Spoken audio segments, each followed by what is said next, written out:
In a forgotten village, where the earth cracked under hunger and the wind carried the weight of suffering, there lived a boy who owned nothing but dust. His name was Kofi. Every morning before the sun rose, Kofi walked barefoot across the dry land. Not chasing dreams, but chasing survival. His clothes were worn. His stomach was often empty. And yet, in his eyes, there was something no one could explain. At night, inside their small mud hut, his mother would sit beside him, her hands rough from labor, her voice soft but certain. "You are not born for this life, my son," she would whisper. Kofi never answered. Because in a place where hunger speaks louder than hope, dreams can feel like a cruel joke. But their suffering was not by chance. The village lived under the rule of Chief Banjoko, a man whose power came not from wisdom, but from fear. His word was law. His anger was punishment. And his presence silenced even the bravest voices. The people obeyed, not because they believed in him, but because they were afraid of what would happen if they didn't. And so, the village remained quiet. Too quiet. Until one night, everything began to change. Under the cold glow of the moon, as the village slept, Kofi was called by Elder Nwoi, the oldest and most mysterious man in the land. They met beneath an ancient tree, its roots deep and twisted, as if it had witnessed generations of secrets. The old man looked at Kofi for a long time, then spoke slowly. "The crown is not always given to the rich," he said. "Sometimes, it rises from the dust." Kofi frowned. He thought it was madness. A poor boy. A ruler. It didn't make sense. But as he walked away that night, something followed him. Not certainty.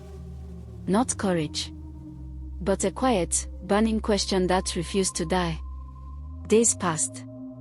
Then one afternoon, the silence of the village was shattered.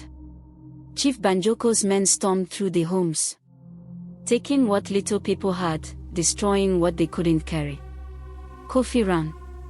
But when he reached his home, it was already too late. Their hut was broken. Their belongings gone. His mother, on the ground, weak and trembling. Something inside him cracked. Not loudly. Not visibly. But deeply.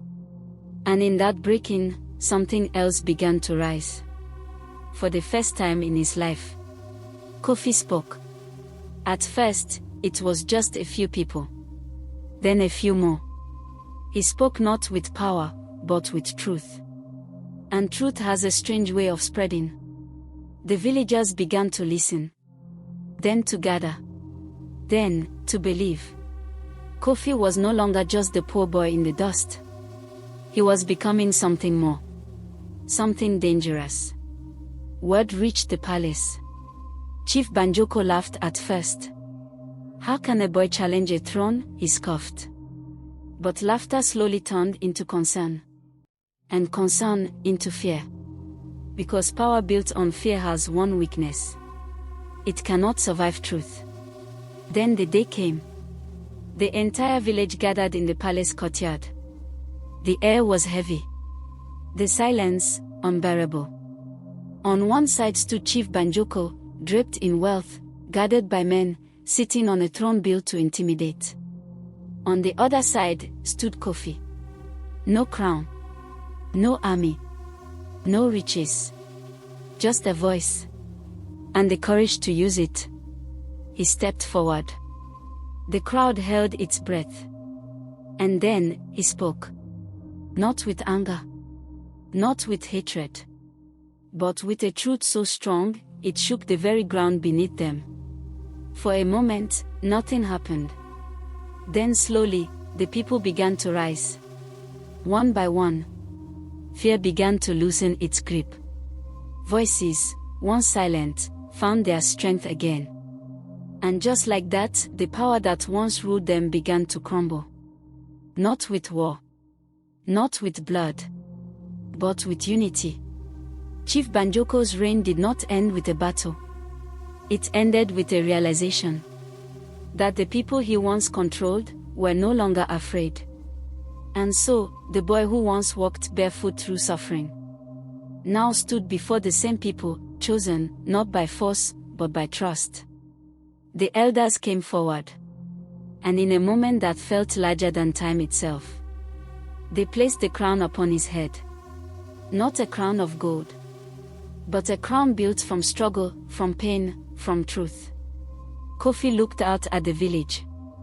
The same land. The same people. But everything had changed. Because this time, they were free. And so, the boy who owned nothing but dust became the leader of everything. Not because he was the strongest, but because he refused to remain silent. Final line. Because sometimes, the greatest kings are not born into power. They rise from it.